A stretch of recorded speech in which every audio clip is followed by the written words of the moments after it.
Awesome. Hello, guys. I hope you're all well and safe and now out of lockdown 2.0 in the UK. Tonight, Middlesex University Product Design Engineering and Design Engineering are really excited to host the 8th talk in our annual guest lecture series. This is the final talk of the calendar year as well. So it's a really special one. These talks run weekly throughout the academic year on Thursday evenings, bringing together a vibrant mix of speakers from across the full spectrum of design and design engineering. A mix of leading practitioners, opinion leaders, radical thinkers, people doing really cool things, and hopefully will inspire and support the professional development for all of you guys, our students, alongside all of the staff who also join these talks as well. Tonight, we're super excited to host Tyler Sinnott, joining us from New York City, USA, a senior visual designer from Disney+. So Tyler's a graduate of the School of Visual Arts in New York City. He has a Bachelor's of Fine Arts in Design. If you read his bio, you'd have understood that his work has been sold out in sports stadiums, clothing stores across the USA, toy aisles across the world, and digitally in the world of video games as well. Tyler's specialism is in branding, digital marketing design, so like email, social media, web ads as well. And all of the details were sent through to you guys via email ahead of the talk, including links to Tyler's social media pages, LinkedIn, Instagram, and Tyler's website as well. So definitely feel free to connect with Tyler online. And without any further ado, Tyler Sinnott with a talk titled Selling Your Personal Brand. It's all yours, Tyler. Thank you so much. Let me get my screen sharing here. I'm having an issue. I'm trying to fill screen here, but because I have the note presenter thing on the screen, and every time I pull that out, it won't actually let me do completely full screen. So you're gonna see a couple tabs up top the whole time, but yeah, that's awesome. I think we'll be all right. So hello, Europe. Is everybody located actually in London right now? Yes. So I'm excited to talk to you guys tonight. I hope everyone has been looking forward to this talk. I promise it should be a fun one, and hopefully you'll learn something interesting by the end of this. To give a quick overview of this talk, I'm planning on telling you some tips and tricks to hopefully help you in your younger careers. I've been fortunate enough to work with some really cool brands over a short amount of time. So this is my first time kind of taking that process and putting it onto paper. So I'll show you some cool work I've created in the process as well. Everyone sees my screen, right? Before I get too far in? Yeah. Great. So this is me. I'm Tyler. I'm a 27-year-old designer living in the great state of New Jersey. And as most of you know, the top right corner of the United States is pretty much named after England.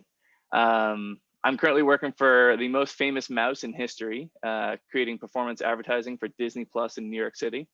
My work has been in sold out sporting arenas when I worked for the New York Mets and the New England Patriots. Hopefully at least at least one of those sports teams. My work has also been toured all over the US alongside musicians and their merch tables. And my work has appeared in retail stores, most recently on a Beyblade product that was sold around the world, which I actually have that here, and I'll show you guys that later. So I like to work in cool spaces. I love creating cool environments to work in. This is from my previous apartment, which had more space than my current apartment does. So right now I'm rocking the bedroom office combo, which I'm sure most people are if they have the space. I would say right out of the gate, I feel very strongly that you should create a cool and unique working space for yourself. And I think you'll end up creating better work in that process. I featured this on my website for the last 2+ years because it helps explain me as a person to people who've never met me. I'm fun, I'm quirky, and I'm creative, and people can see that when they go to the contact page on my portfolio. This image is front and center on that page. I also like to work with cool brands. Here is a kind of overarching summary of the brands that I've worked with. I've pretty much had the great pleasure of working with most of these brands in the past 6 years professionally, since I graduated from school. I did a lot of it by, moving from job to job quicker than most people would. And I'll kind of explain that a little bit later as to a lot of people see that as a negative. I've kind of learned a lot from that process. but a lot of these are freelance clients too.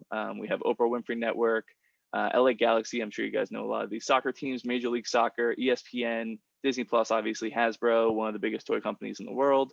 And then there's a lot of sports in here, so I know that's something that people would probably recognize. So I'm going to show you guys some cool work just to kind of start it off and give you a feel for me as a designer. I know not everybody here is a graphic designer, right? Most people are like industrial design, right? Yeah. Yeah. So I'll show you guys some cool design work that I've done. The overarching point of this class is to kind of help sell you professionally to people and how I've done that in my experience. So I started off my career in high school doing shirt designs for bands. Here's a handful. I would do shirt designs for bands, and then I started doing them for sports teams because I had the experience. But I would do shirt designs for bands to get into concerts for free. Being a high school student, I didn't make a lot of money. So what I would do is if there was a band coming on tour that I really wanted to see, I would pitch myself. I'd say, hey, I'll do free work for you guys. I'll do some shirts. When you guys come on tour near me, guest list me to the show. I want to bring my friends, all of that. And it worked surprisingly really well. Bands love free work, and they like most people, don't have a ton of money. So they were more than happy to take the free work. It was great portfolio work for me. And most of my shirt designs ended up being in the portfolio that I used to get into school initially. So I ended up going out to New Mexico, which is, in the southern part of the United States. And I got a full tuition scholarship to an art school out there. And a lot of that was due to the free shirt designs that I did for bands in my high school days. Here's a couple more. I've done a lot of Sharpie on paper, scan it. That's what a lot of these two examples are. Definitely being resourceful with what you have, using the tools that you have. That was all prior to me having a iPad and Procreate to kind of create those things a little more digitally now. But I definitely used to do things pen on paper, scan them, put them in there, and I've created some cool stuff with that process. So then I came back to New York City, and I went to school at the School of Visual Arts in Manhattan. And one of the biggest jobs that I've ever worked on, speaking of big, I'm a much bigger guy in these photos. I've lost 85 pounds this year, so I look a lot different now. But one of my first jobs was working for Sesame Street. And a cool thing for me has been working for a big name company like Sesame Street so early on in my career. And I'll explain this more later, but it kind of just snowballed. Once I worked for Sesame Street, other brands saw, one cool name and they said, oh, he worked there. Let's try him out here because he's already worked for one big name company. So I had the honor of meeting Cookie Monster, and a lot of that work is available on my website if you guys want to check that out later. This came after Sesame Street. So I went from Sesame Street to the New York Mets. For those who don't know the New York Mets, they are the counterpart of the New York Yankees, the more famous New York team out of the two. But this is the New York Mets. They play in Queens, New York. The baseball stadium is beautiful. And one of their older players, Mike Piazza, his number got retired. So when they retire a number in baseball, no player on that team can ever wear that number again. So they retired the number 31. And when I was there, I had the privilege of creating Mike Piazza's number retirement patch, which ended up on game baseballs that I think I have one sitting right here. Actually, it's the same thing from the photo, but my logo was on a official MLB baseball that they used in game. It ended up on the hats that the players wore, and here's a fan in the stands wearing one of the hats. Here's the players with the side patch with my logo on it. And again, these are guys making millions of dollars wearing something that I got the honor of designing. And then here's one of my favorite players, Curtis Granderson. And this was when they were doing his inauguration before the game and putting him on the row of numbers that were retired. And to see my logo blown up on a baseball stadium. And again, I think I was like 21 or 22 at the time when this happened. This was like when I first got into design, this was like I want to be able to do a side patch on a hat. I have a huge hat collection here. I have about 165 hats, I think, give or take. And when I first started collecting hats, I was like, I want to do one of these. This is my goal. And to be able to do that so early on in my career, it was incredibly inspiring because I took that as, I got this one, bucket listing right off of my list so early. What else can I do? How else can I push myself farther and farther? And that's kind of been my drive behind me as a designer, trying to see, what's the next insane thing I can do as a designer? I set a bar for myself, and I'm like, cool, I worked for this company. I got to go to the World Series when I was at the Mets, and I went to the Super Bowl when I was at the Patriots, which I'll get to in a little bit. But all of these things that I set myself goals and I hit them so quickly that I was like, I got to find something harder and find something harder. And that's kind of been me professionally as a younger designer, is how can I set myself a new goal that's so hard, but I want to do it. That's kind of where I'm at right now. So then I went to the New England Patriots and I got to do some cool stuff there. Here's just some in-stadium signage that I was really proud of, just something different. While I was at the Patriots too, Gillette Stadium is the home of the Patriots. Both of the teams that play there, the New England Revolution, which is a Major League Soccer team, and the New England Patriots, both of their colors are red, white, and blue. So everything around the stadium was red, white, and blue everywhere. So I introduced the idea of bringing in a new color to the stadium, which is the baby blue. So the baby blue would live with just the stadium itself. So if they had concerts, any kind of just general stadium events, the baby blue would be associated to that, and the red, white, and blue would be associated with sports.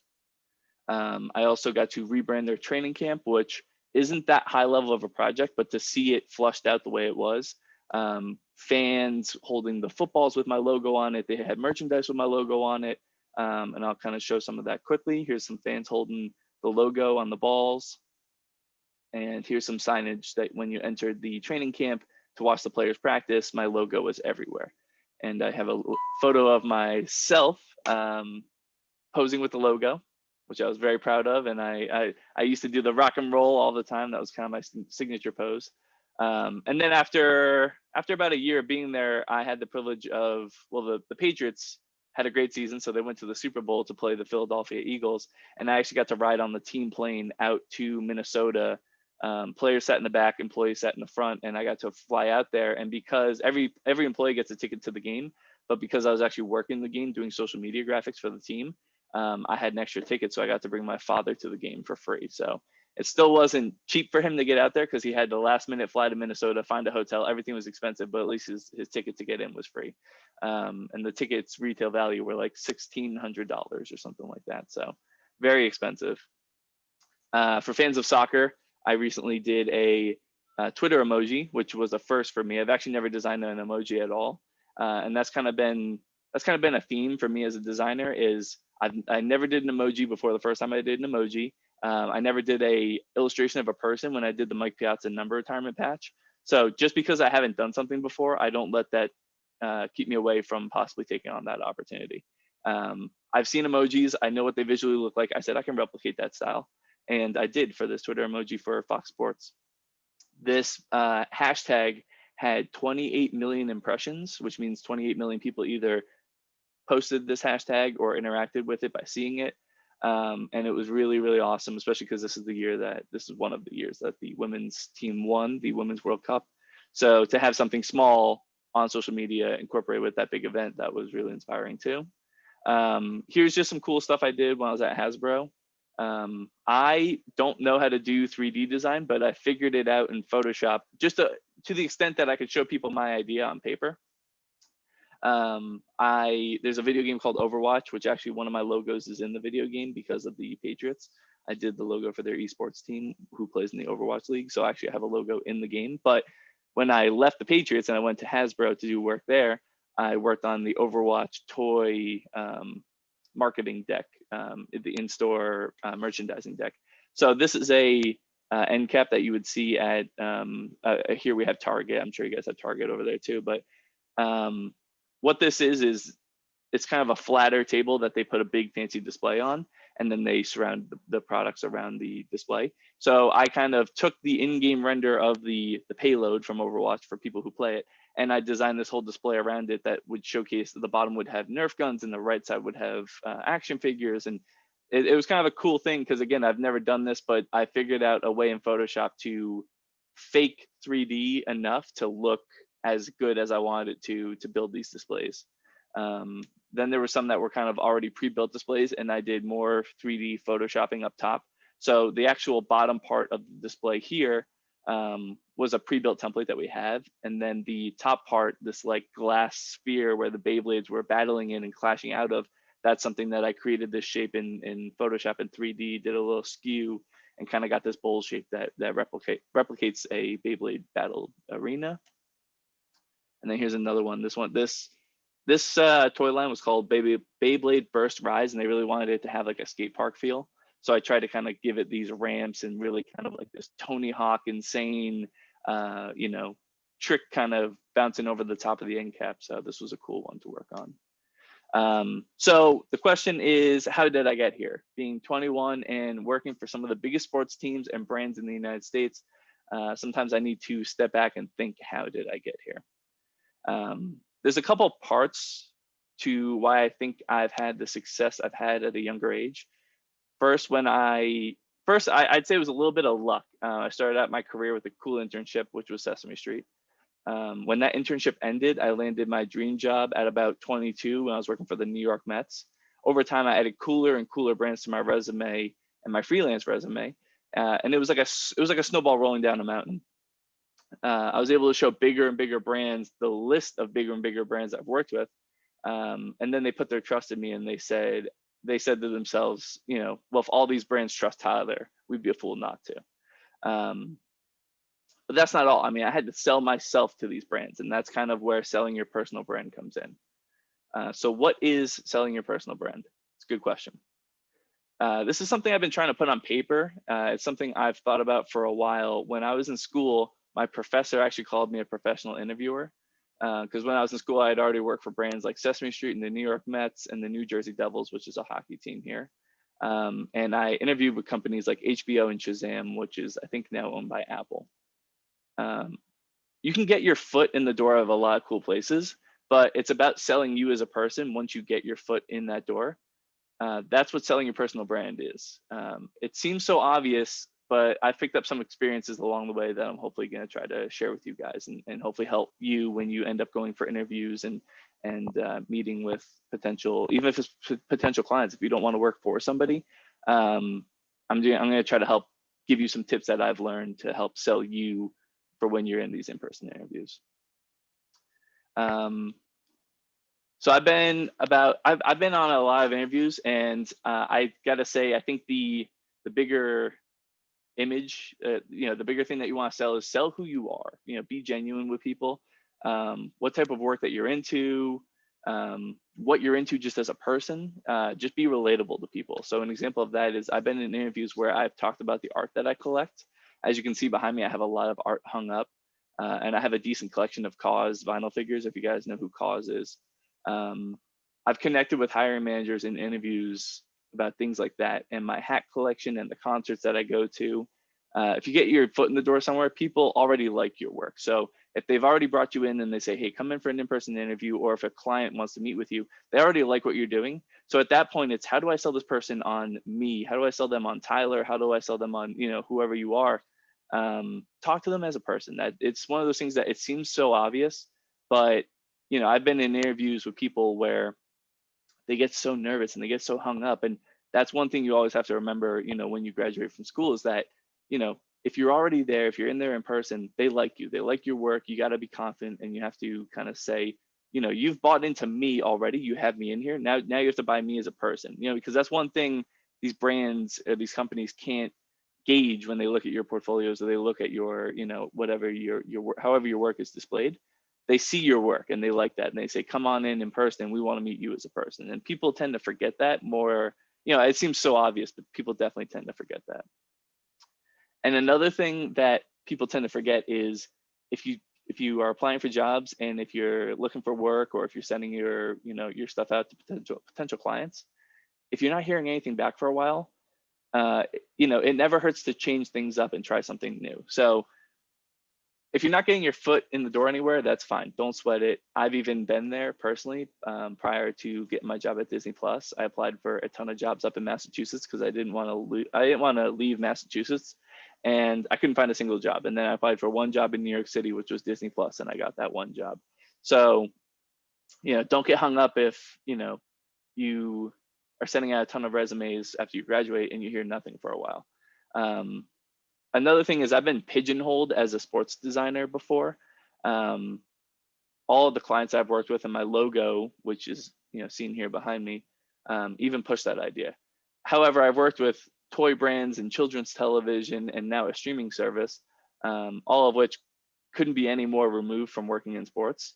However, people get hung up on the really small things. So if you're not hearing back on jobs that you're interested in, don't be overly critical, but use it as an opportunity to try new things. Present a different portfolio, maybe A/B test a resume. If you guys don't know what A/B testing is, it's you send out 2 different resumes that look completely different. Same thing with the portfolio. You could send out 2 completely different looking portfolios. And if you have a better response on one than the other, then you say, I'm doing something right here. Let me keep doing this and scrap this. This isn't working. I'm going to throw this out. As designers of any type, part of your job is to create solutions to problems. And one of those solutions could be a solution to the problem that you're having yourself, which is, trouble finding a full-time role, or trouble finding clients if you're just trying to go fully freelance. And I think one of my best case studies of selling my personal brand was when I interviewed for the Hasbro toy company for a contract role. I had 0 experience working with toys. I grew up with toy brands like Beyblade and G.I. Joe and Power Rangers, which are all under the Hasbro umbrella.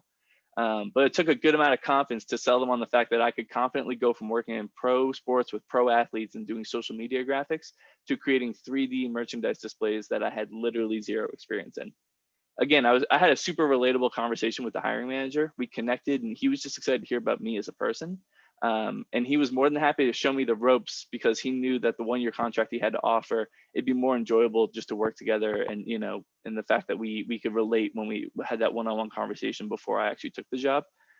So if you can sell you as a person to the hiring manager, that's definitely the end goal of what you're trying to do. Is you want to make sure that you can say, even though I have no experience in this, I'm so confident that I can figure it out, and you guys like working together, that's why people want to hire you. And that's definitely a big part of selling your personal brand. So now I'm going to kind of get into the little nitty gritty of what I think a personal brand is. And again, a lot of this seems super obvious, but I'm going to kind of explain my thought process behind, what all this means and how I think it's helpful. And again, I know everybody here isn't a graphic designer, but a lot of these are relatable to, you could take this list on the right and put it to any company. You could say Google needs a good logo, Google needs a strong website, and Google needs a good presence. It's not a good person, but they need a good internet presence. They don't want to look like a scummy company that's doing sneaky things, even though they are. They put this image out that we're good people, come look at the doodle of the day, that kind of thing. So how do you do it, and what's the recipe? Honestly, I think that's for each person to figure out on their own, because I don't think there's one set method that works for everybody. I know this might not be 100% relatable to you guys, but I'm going to kind of just go through the ropes and explain to you how I think this can work, and you guys can take what you want from it. I think a good logo is key. Considering you as a person, you are your own brand. All good brands have to have strong logos. A strong logo ensures trust. If you look professional and you invest that time into yourself, people will trust you and invest their brand with you as a creative. And again, if you went to Google and it was just typed out text with if you could highlight it like it was like a Word document, you'd be like, this doesn't feel right. But when you go to Google, or you go to these strong companies that have great logos, Apple, all those kind of things, you trust those companies because they've put a lot of effort and refinement into their brand. And people definitely downplay how important their own personal branding is.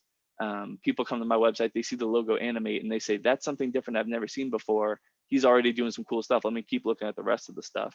My business card I have one sitting here. I'll show you guys. I'll show you at the end too, when I'm not so tiny. But my gold foil business card to match my black and gold website, and I have the gold foil logo behind me, and all these kind of little pieces that I put together to help craft my personal brand. People really notice these things, and I've had people call them out to me. The other day, I had a conversation with a buddy who's a recruiter at Facebook, and he was complimenting me, saying that I had one of the nicest portfolios he's ever seen, which I didn't take that and just pat myself on the back. I mean, I kind of just reflected and thought about all the effort that I put into kind of, creating that presence that people go to, and they trust my website when they see it, and they trust the work, they trust the logo, all that kind of stuff.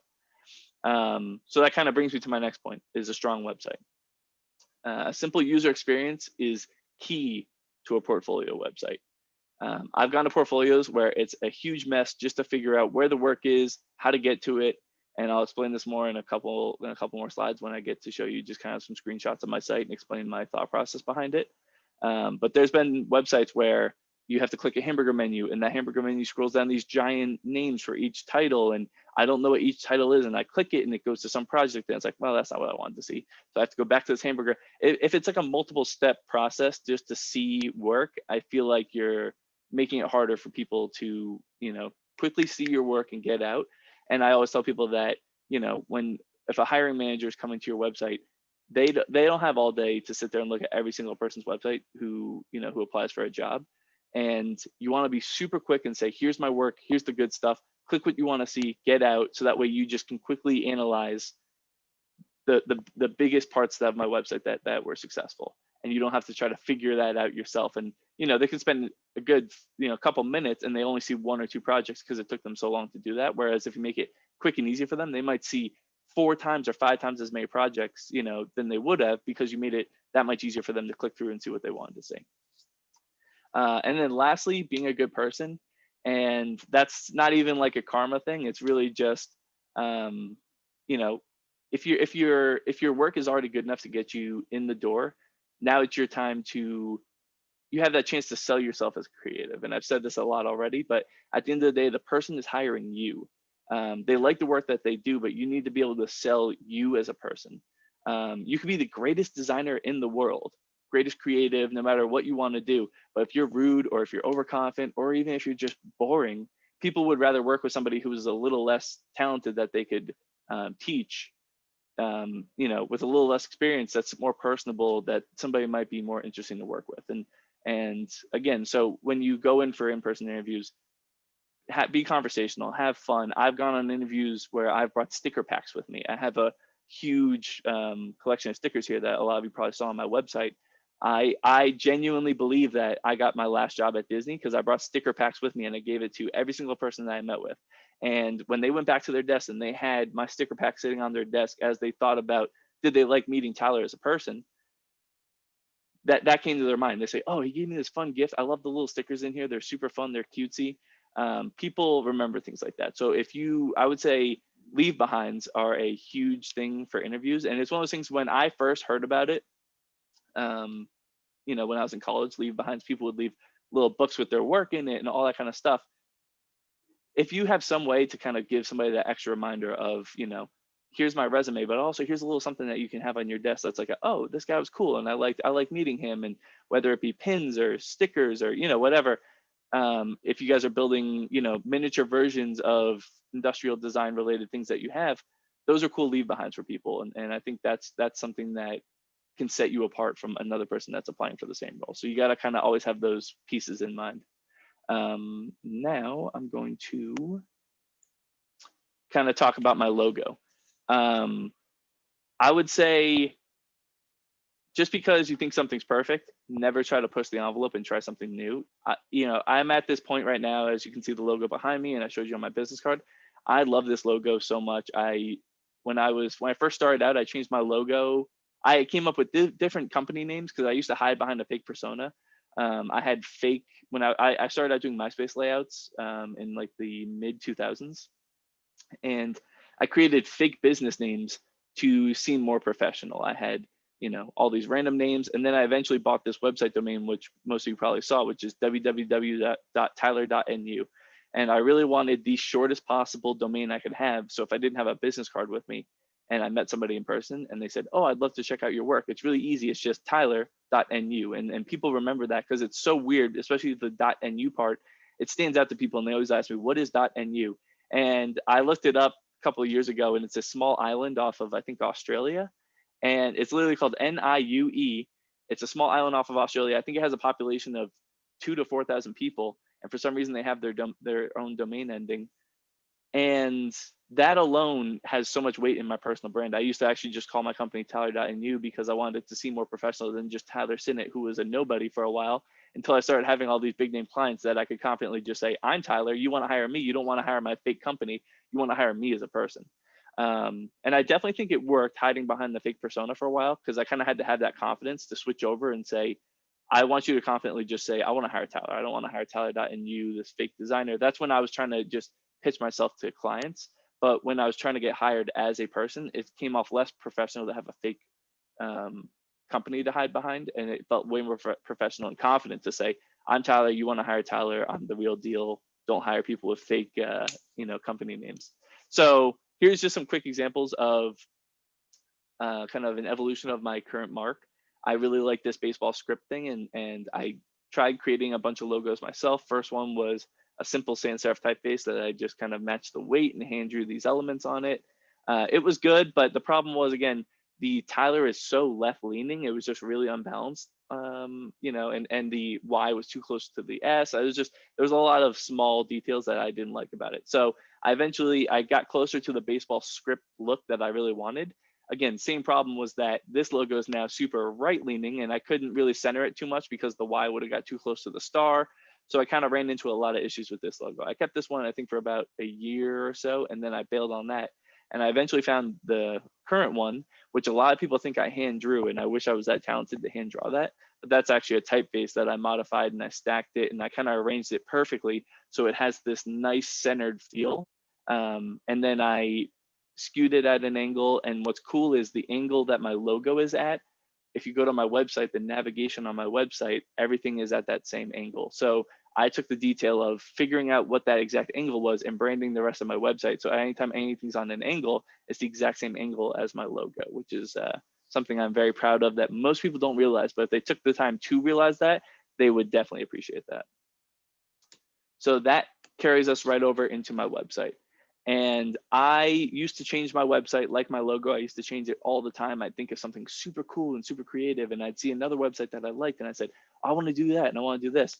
And I ended up with this website about 2.5 or 3 years ago, and it's kind of slightly evolved since where it initially started. It initially started as I had these squares, and they were broken up by category. So I had apparel, logos, I think I might have had social, web, things like that. And it definitely worked for the time being. But once I started getting these cooler clients, some of them were just places I worked and some of them were freelance clients, I changed the homepage so it became less of a here's the work by category and here's more of a visual resume for when you get to my website. So right when you land on tyler.nu, you see all the clients I've worked with. And right now, you don't even have to go to my about page to say, oh, I wonder the brands he's worked with. They're right here. You're looking at them. And then if you specifically recognize one and you say, oh, I know Sesame Street. I grew up watching Sesame Street as a kid. That might be the first one you click. And I really wanted to make it very obvious that if you want to see a specific brand, you can click that and you'll see all the work that I've done for that brand. And then the top navigation, the work is up there. If you want to learn about me, if you want to shop some cool stuff, and if you want to get in touch with me, very simple, not confusing. And I used to change my website all the time. I don't do it anymore because of how confident I am that this is very clean user experience. If you want to see what you want to see, you know how to find it, and it's not confusing at all. So I would just say when you guys eventually go to present your work, definitely keep that in mind. Show it to other people and just say, is this confusing at all for you? And take the feedback. If people say, yeah, I kind of had a tough time figuring this out and figuring that out, take that feedback and say, let me fix it, because that might be the one difference that keeps you from getting a job over somebody else. And if you click my about page, I'm also really proud of this. I wanted my about page to feel really inviting and really friendly. Some people are hit or miss with showing photos of themselves. It's kind of if you're self-conscious for any reasons, that's fine. But I found that knowing what a person looks like is kind of helps sell their personal brand even more, because this is Tyler. Here's some cool things he's into. This is a little summary about him as a person. I'm obviously talking in third person, but this is just a quick little way to say I want to meet him in person now, because he seems interesting. He's got the baseball bat. He loves sports. He's really into concerts and hats and all that kind of stuff. And then at the bottom, I have my current favorites. And that was something I don't think I saw that on anyone else's website. I think that was something that I thought of, and I said this would be really neat to do. So I added that in, and I've had a lot of people call out specific things on there. A lot of people know my favorite show is The Office, and I've had people in conversation bring up my favorite hat. I've worn my favorite hat before, and people will be like, "Oh, that's your favorite hat from your website." So even though people might not acknowledge it every single time that they talk to me, they do look at this kind of stuff, and it is a good conversation starter, especially when you go in and meet somebody in person. It's just one of those things to kind of make you feel relatable to somebody else. And again, I feel like that's such a strong thing to do when you're selling yourself to hiring managers, is just say, I'm relatable. These are things that we can talk about before I even come in person, outside of my work. If you like my work, bring me in. And if you want to talk to me as a person and get to know me, here's a couple of things that you might already want to know. And then we can talk about it when I come in. And then lastly, the shop is something that I've done. I've had these stickers, and they're all sitting here in this nice little organized drawer system. But I've had stickers for years, and I never sold them. I've had people tell me, "Oh, you should put some stuff on your site so I can buy them and you could ship them to me." And I used to just be like, "Just give me your address. I'll ship it to you for free. I don't care." But I realized I was kind of missing an opportunity here, because I don't make a ton of money off these stickers. But what's cool is when people go to my shop, it's a really unique way for me to show passion projects. And my shop is one big passion project. I've taken a bunch of small little things that I like to draw. I did the super soakers. I did the peace sign, the eagle, the chrome eagle. I'll show you that one in person, because that one's cool, really cool to see. But this was a logo I pitched for an esports team, and then I wanted to get it made, so I did a black on black chrome eagle.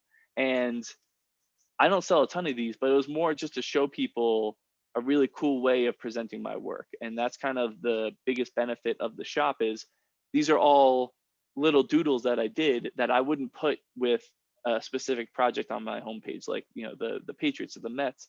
But people like to see these kinds of things. So it kind of just shows that I can do different styles outside. I can do typography. There's some typography in here. A little okie dokie sticker is a cool example of typography. And this definitely wouldn't be something that I could showcase on a project, but to showcase it on a sticker, people say, oh, he can do a little bit of everything. And that's the nice part about the shop, is showing that I have fun passion projects on the side. And I'll show you guys a little more of it at the end. Yeah, in closing, I just want to say, definitely take time, invest time in crafting yourself. School projects are great. You'll learn so much from your teachers and all the projects that you do, but show people what you're interested in as a person. A lot of projects on my site, my LA Sparks rebrand, that was a passion project. I got paid nothing to do it. It ended up only living on my website. But when people go there, they can see I did that whole project in about 24 to 48 hours. And that shows people something I'm really interested in. So I think there's so much weight that's in passion projects, and showing people just you as a person. All of that kind of ties into your personal brand, the stickers, all of that kind of stuff.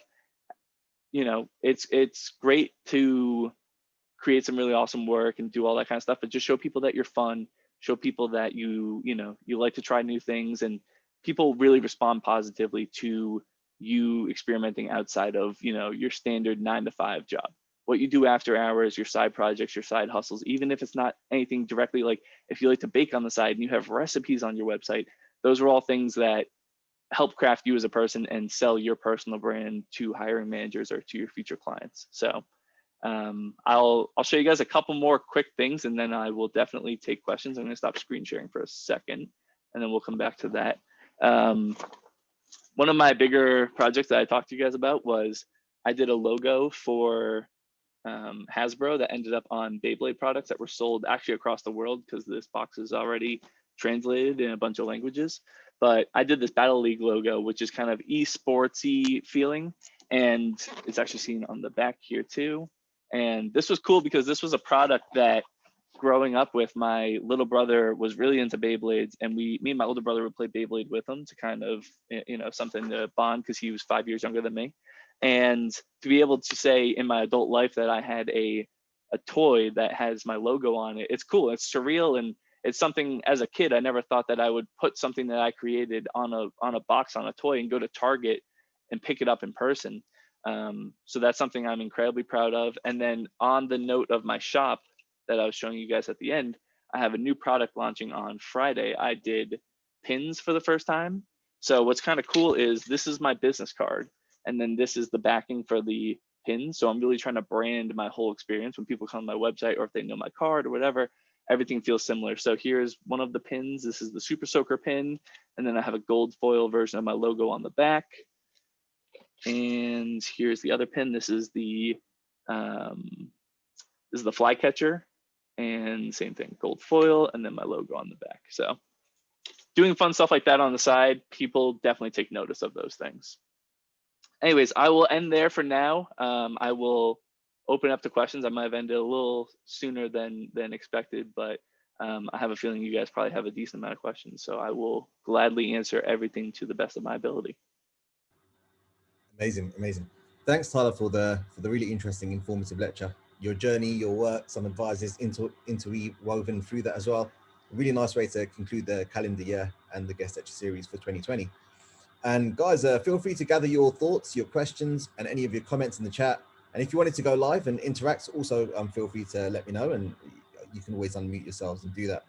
And a question coming in from Tom Millward. What platform do you use to make your website?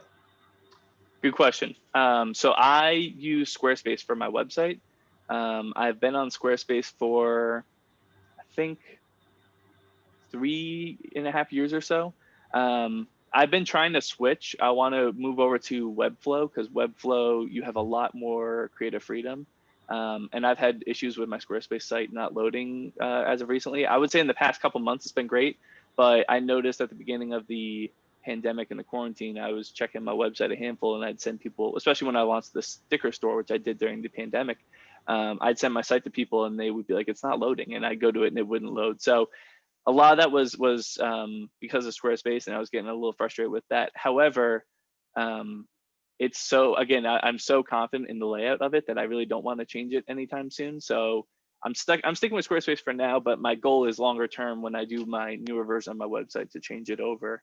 But there's a lot of custom coding on my website too. So if you started with a template in Squarespace, the cool thing is you can go through and change a lot of it too to add that customizability. So like when you go to my page and you hover over a client and it comes in the full color, that's custom coding that I added. The skewing of the navigation and the underline in the navigation, that's all custom code and stuff like that. So there's a lot of cool things you can do with Squarespace. Awesome. And Demi Banjo is asking, who or what is your biggest inspiration as a designer? That is a good question. I'll actually screen share my answer for you. A lot of you may know this artist. He's actually from your neck of the woods. Screen share.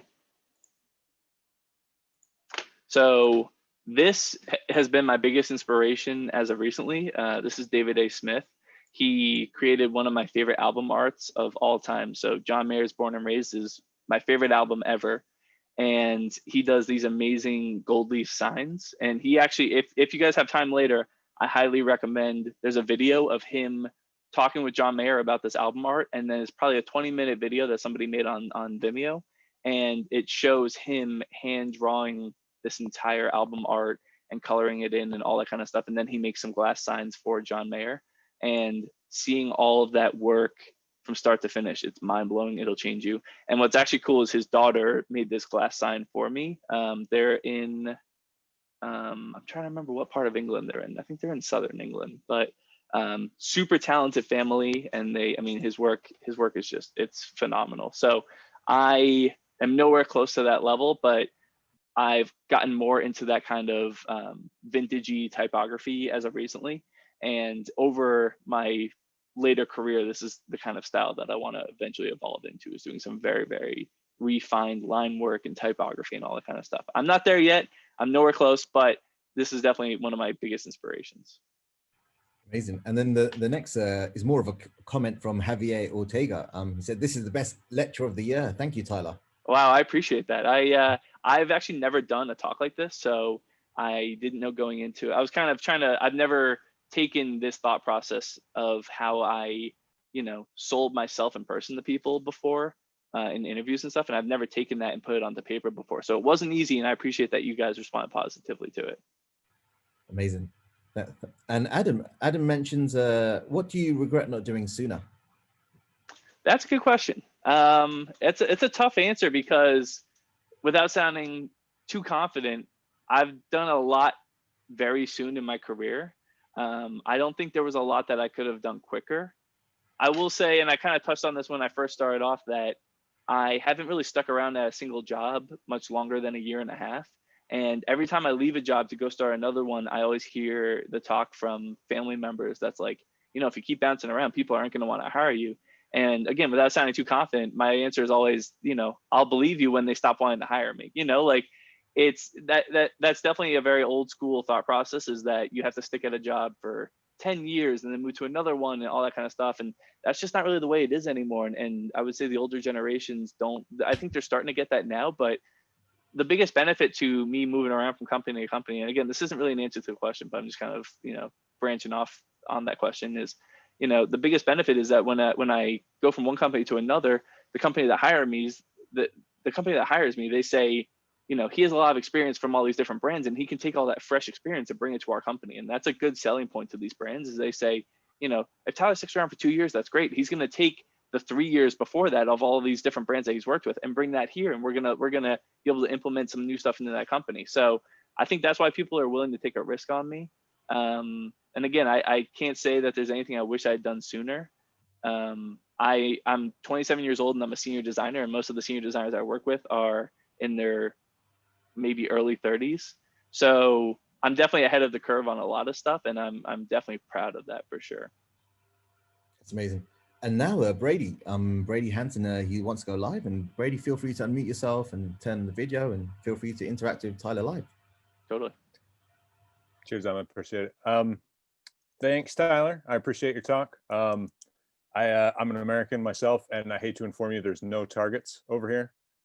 Is there no targets? All right, that reference went over everyone's head. Yeah, there's no targets here. Quite sadly, I missed a target. Oh, I love Target. Yeah, me too. So my question is, though, related to your social media presence. How you talk about your website and you talk about your portfolio and things like that. How much has your social media presence played into finding jobs, but also selling your personal brand?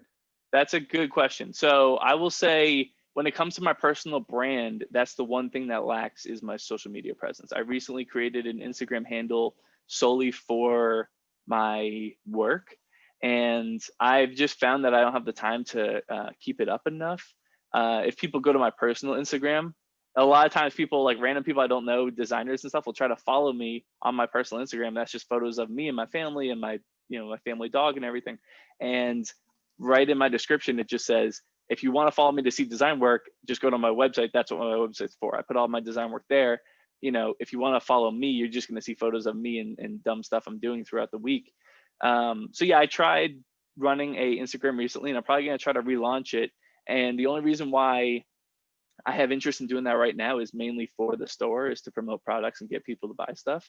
I definitely could. I know of a lot of designers, especially from Massachusetts, that I'm friends with, who run a social media presence that they get a ton of client work. One person, they do typography, and I think she had one of her stuff reposted from like a bunch of accounts one time. Like Hillary Duff reposted her account, and this is just a girl I casually know, and she went from, I think, like 4,000 followers to like now she has 15,000 followers in a span of a couple months during the pandemic, just by doing typography. So I would say there's a huge benefit to doing social media. I personally just don't really have the bandwidth to take on more work, so I haven't really invested in it. But if I did want to go full-time freelance, I would say investing in my social media presence would probably be the best way to do that. Awesome, thanks. So it all depends on you as a person and what you're trying to do. If you're trying to work for yourself, social media is your biggest tool. If you are content with working for other people and you're not interested in taking on more work, then you're kind of putting all that effort in just to tell people no all the time, No, I get you. All right, appreciate it. Thank you. Totally. Awesome. And Ibrahim Javid, he says that's really cool stuff. And Mohit Dogra, he mentions childhood memories from seeing all of the stuff that you've oh, thank you. Yeah, it's been great, especially when I started working at Hasbro. One of the projects I worked on when I was there was Power Rangers, and they had just bought Power Rangers from Saban Brands. If anyone doesn't know about Saban Brands, when there's a NPR podcast called, I think it's called how they built this, or how we built this, whatever. And there's one where the guy interviews Haim Saban about buying Power Rangers and his whole story about going to Japan and seeing these TV shows that were basically Power Rangers in Japan. And he was like, I want to buy this style, bring it to the United States, and he sold it all over. And what was cool was when Hasbro recently bought that whole franchise from him. And when I started at Hasbro, one of my first projects was working on Power Rangers, and I am as old as that franchise is, which is kind of interesting. Amazing. Joseph Salem, feel free to unmute yourself, go live, and interact with Tyler. Yeah. Firstly, thank you very much, Tyler, for that lecture. That was amazing. Thank you. I'm actually quite interested in toy design as well, and my dream is actually to work for Hasbro. So my question is, I know you said that you didn't have much experience in toy design, but what would you say the main thing was that actually helped you get the job? You know, was it like your, you know, what was some of the things that you had in your portfolio? That one was kind of interesting because throughout my career, I've never really gone the route of using a resource to get me into places, like using somebody I know. However, when I was at the Patriots, we worked with this agency in Boston, and they had done illustrations for our tickets, and that same company did a lot of work for Hasbro. So I had talked to one of the owners at the agency, and I just said, hey, you know people at Hasbro. I was like, do you think you can open that door for me? And he did. And he said, yeah, go talk to this person and kind of, you know, head down and meet with them at some point. So my answer is not that good, because it would just be, I just happen to know somebody who knew somebody who worked at Hasbro, which has never happened for me before in my career. All the other times it was based off kind of my work.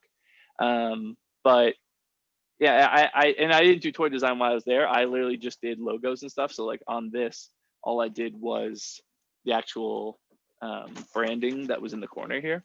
So I would say LinkedIn is great for networking. If there's a role that you want at a specific company, you know, connect with talent acquisition people at these companies and even just reach out to them. Because I've applied for jobs, but if you message somebody directly and say, you know, because when I applied for my job at, I believe it was the Patriots, I think they said 500 people applied for that job. So anything that you can do to help set yourself apart is totally key. And even just sending somebody a message on LinkedIn that just says, hey, I'm incredibly interested, you know, you might have taken that extra effort that somebody else might not have. And they said, this guy reached out to me, he's definitely interested in this role. You know, let's try to just bring him in for an interview, or at least they can internally say, oh, hey, I got this guy's portfolio, you know, check it out when you have time, all that kind of stuff. Networking is definitely key. I've gotten a lot of clients that way, just freelance clients and stuff. I've emailed people directly. I got work for ESPN before I actually worked for Disney, who owns ESPN. And it was a LinkedIn thing. I was LinkedIn friends with them, and I just said, hey, if you ever have any freelance projects for ESPN that you need help on, let me know. 2 weeks later, he was like, hey, I got a project I could use your help on. So talking to people, connecting with people on social media, LinkedIn specifically, I think is super key for getting specific roles that you want. Okay, thank you. Totally. Awesome. And Javier Ortega, he's asking them, how do you print the really cool cards with gold ink? Oh, that's a good question. So there's way better ways to do this and way more professional ways. I use this company called Moo, which is based here in the States, and they're actually near my old stomping grounds, which is in Providence, Rhode Island. And they do amazing gold foil cards. Usually gold foil has to be done, I think a lot of times with like letterpress and stuff like that. I don't fully understand how they do it and how they do it so cheaply, because it's usually a very expensive process. But my business cards specifically, I mean, again, I'll show you guys on camera, but these came out super well. This design for the business card is a newer one that I'm just obsessed with, doing that pattern line work. That kind of goes towards the David A. Smith style that I'm really trying to achieve. But even on the back and the Made in America, I just kind of wanted it to have this old timey feel, which is at the footer of my website and stuff. It's not like a political thing. It's just, I wanted it to feel kind of like turn of the century, very old school, you know.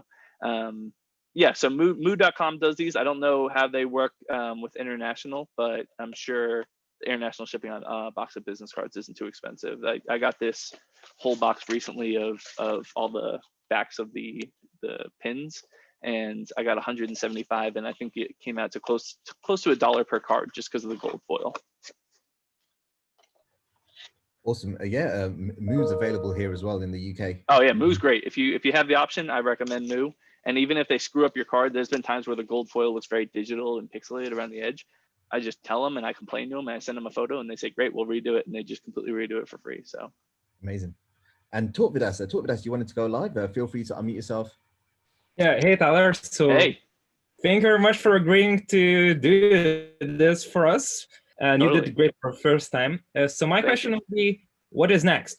We had a year of complete destruction, and which shaked everyone, every field, especially design guys. In the first lockdown, when I was in Finland, I heard stories of companies with 20 years of working closing down every day.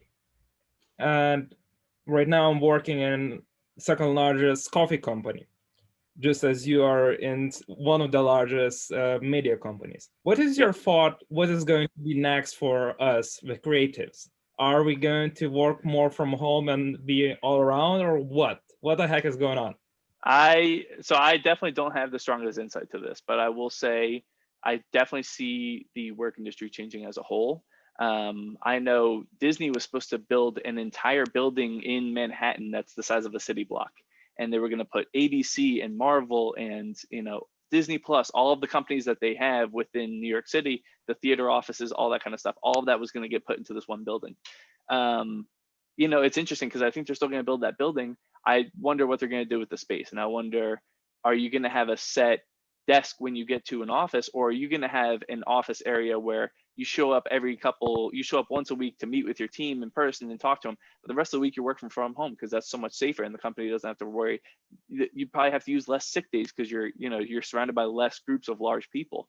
So I see personally in the bigger, larger companies that you're going to have weirder office setups where they're just they're almost like WeWorks, but for companies. So basically they're going to take that WeWork mindset of offices that you can rent, but they're going to own the offices, and they're going to say, we don't have to commit to a whole 3 floors for Disney Plus. Disney Plus can have 1 floor, and the 3 floors worth of people will just come in at different times and use the office when they need to, clean it at night, and then it's sanitized. And I think there's less concern about people getting sick as a whole, not even in a pandemic world, but in a regular world, you'll have less sick days and more productive companies. So I think this was kind of a weird learning lesson for a lot of companies, that a lot of companies, like my mother, she's a receptionist at a small insurance company.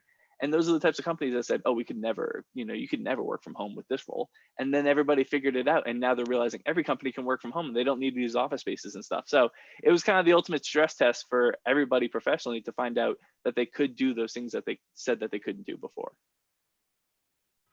Awesome. Thank And you. for Pfizer mentions definitely the best guest lecture as of yet. Thank you. I tried to avoid keeping it boring. I didn't want to have a boring snooze fest of a presentation. So I'm glad you guys liked it. Amazing. And Saha Ali, she says that she loves the stickers and pins. How did you get started and how do you manufacture them? Yeah, so there's this company here. Again, they're right in New York. It's called Sticker Mule, and they do these great promos for designers. So almost every week, if you go to stickermule.com/deals, they'll have 50 die cut stickers for $19 or 50 round stickers for $19. So like this is one of the die cut stickers that I did. And I'll wait for one of those promos to pop up, and then I'll just kind of either have a design pre-made or design something quickly, or take one of my current designs, change the colors on it just so there's some variance. And I wait for those promos and I order them when they're super cheap. So that way I have them at their cheapest price, and then I can resell them and have a good inventory. And I don't spend more than, I think all these stickers sitting here maybe cost me $300, and I have 20 different stickers in my inventory. So having that kind of stuff sitting around, it's great. Like I said, for interviews, I bought those little poly bags and I designed my own tops, and I like stapled them and stuff for when I go on interviews, so I can bring sticker packs to people in person. Having all those things just kind of sitting around for whenever you need them, super helpful. I strongly recommend it. People love takeaways, even if it's just friends. If you're giving your friends free stickers, they love that kind of stuff. And they'll say, like my friend who works at Facebook as a recruiter, he recommended me to somebody else because he said, you have one of the best websites. I've met him in person. We've hung out, we've had drinks, selling, that's all part of selling your bigger personal brand, is making sure that people just like you and respect you as a person, and then they'll recommend you for everything. Awesome. And Saidul Rahman, he asked, what happened at the Hasbro interview at the end? Did you keep in contact? What was the outcome? So the Hasbro one was interesting. It was a 1-year contract, and I actually wanted to work there full time. I love that job. It was cool. We worked in a 100-year-old factory that used to be a Hasbro factory, and it's tough at Hasbro to get in full time because they try to keep their company as lean as possible. So they hire 1-year contractors, they work them for a year, and then they say, all right, we're going to hire another contractor, and they pay less in benefits and all that kind of stuff. So they love saving their money that way, and it works out well for them. But if you're really good, they'll try to keep you around and keep you on full time. I just didn't, the timing didn't work out where there wasn't an available role while I was working there, so I couldn't stay on full time. And then they were definitely open to hiring me for freelance work after I left, until I worked for one of their biggest clients, which is Disney, and half of their products that they make are for Disney, Star Wars, Marvel, all that kind of stuff. So there was kind of a huge conflict of interest, because I was kind of double dipping on the same pot if I took any work from them, because I'd be working for Disney and also doing side work for Disney. So they nicely said, just to avoid any kind of ethics problems, we're gonna, not work with you anymore. But had I not found a full-time job, I would have just kept doing freelance work for Hasbro and stuff like that. So really good people. I love that company. I'm not ashamed to admit this, I like almost cried when I left there, because it was like working with people that you really love and enjoy working, with every single day. And then on the last day, they just say, hey, you're awesome, we love working with you, but you can't come back anymore, and that kind of, it's worse than getting fired, because they want you to be there, but you just can't come back and work for them anymore because of the 1-year contract. So and Rhode Island has a state law that you can't work for more than a year as a contractor, because they don't want people abusing it. At that point, you're a full-time employee, so they want you to have benefits and stuff. So yeah, Hasbro was great. I highly recommend them. Even though they didn't hire me full-time, I can't say anything more positive about that company. Awesome. And Vanessa Magari, she's asked, has COVID made an impact on how you work? Yeah, I mean, I work in this little box 9 to 5 every day. It's exhausting. And the other thing is, I'm a very social person, and that's kind of where my whole talk kind of comes from, is that I love talking with people and having, really, one-on-one conversations with people and really connecting with people. And, when I was working in the office in New York City, going and getting lunch with my coworkers and going and getting coffee with them, you really bond with these people that way. And it's been weird, because we hired about 16 people during the pandemic, and I don't think I've met any of these new people in person. You don't talk to them casually throughout the day. You have meetings where everybody's in it and you kind of talk to them there, but I don't really know these people, on a personal level. So while some people love the work from home life and everything, I miss just those connections with your employees on a day-to-day basis. I'm sure you guys miss that with your classmates. It's nice hanging out with your classmates after class and going and getting a beer and stuff like that. And to not be able to do that, you really miss out on a lot. So I would say, I'm taking it like a champ and doing like what everyone else is doing, what you got to do, but it's definitely not my preferred work method. I think the work life is going to change in the future, but I think having those in-person connections are just irreplaceable for people. Definitely, totally agree with that one. And Luigi Palumbo is asking, do you recommend Procreate? I do. I have it on the iPad. I'm not the biggest drawer, but whenever there's an instance, I like doing the symmetry. Whenever I'm playing with my line work and stuff like that. I don't know if actually I can show you one thing really quick if you guys have a second. But yeah, Procreate's great. Again, I'm not the biggest illustrator, so it's definitely not my go-to, but I have created some cool stuff on here. So for Halloween, I created this spooky, oh, of course it's kind of dead, but you can still. So I created this spooky pumpkin illustration for Halloween. And then I recently did a design challenge at work at Disney, and I drew these very whimsical looking Mickey Mouse ears and stuff like that. So Procreate, couldn't highly recommend it anymore. It's $40, I think, and it's worth every penny for sure. So Procreate's great. Awesome. And Mohi Dogra, he asks, the work you do is really amazing. What's your future plan that maybe in your mind, where you're going to take your skills to another level, some apparel or something else? Yeah.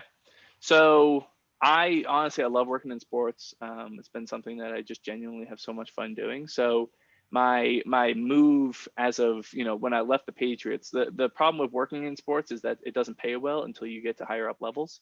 So my move was I was going to leave sports, make the money that I wanted to make, and then later in my career, I want to be a creative director for a sports team, and I want to kind of have complete control over the look and feel of a sports team.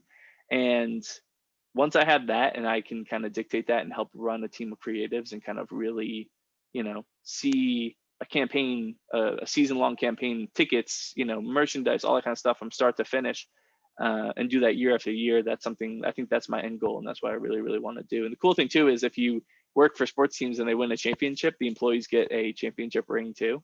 If I had stayed at the Patriots one more year, I would have got one from the Patriots. But you know, I left there and I got more money from leaving there than the ring was even worth if I had stayed. So I don't regret that decision. It's cool to have those kinds of things. But yeah, I like working in sports. I don't like people labeling me as a sports designer, as I mentioned earlier. I think I'm a good designer who can work in sports, not a sports designer. So when people ever try to call me a sports designer, I push back on that and I say, you know, I appreciate, you know, what you're saying. I'm like, but I'm a good designer who can just do sports, who can also do, you know, social media, who can do branding, who can do streaming services, whatever it might be. I can adapt depending on the role. I just happen to prefer sports, but I'm not a sports designer because I feel like you're discounting all the other things that I can do. Definitely. And Ibrahim Javid, I think his final question coming up. What kind of things have you designed for Disney Plus? So we do CTV and display ads. So display ads are what you would see on a regular website, and CTV is what you would see on Xbox, smart TVs, PlayStation, Apple. Even I've done stuff for the Apple App Store. So kind of if you log into any smart device and you see an ad for a specific Disney Plus title, there's a good chance myself or my team has worked on that. And what we do is we build these full sets of ads in about 100 different sizes, which is crazy. And then we take all those files and we send them to our international teams, and we'll translate them for EMEA, which is Europe, and we'll send them to South America and to Asia. And the teams that we send them to, they take our creative, they take the text out, and they put their proper languages in there, and our same ads get translated a bunch of times outside of our team. So it's pretty cool. So we're kind of the start of the web ads that you see, or the digital ads you see on smart devices, and then it goes out internationally, which is cool. Awesome. And I guess I'll throw one in there as well. What are the tools that you use as a designer? Yeah, I mean, I use the basic ones. I use Photoshop, Illustrator.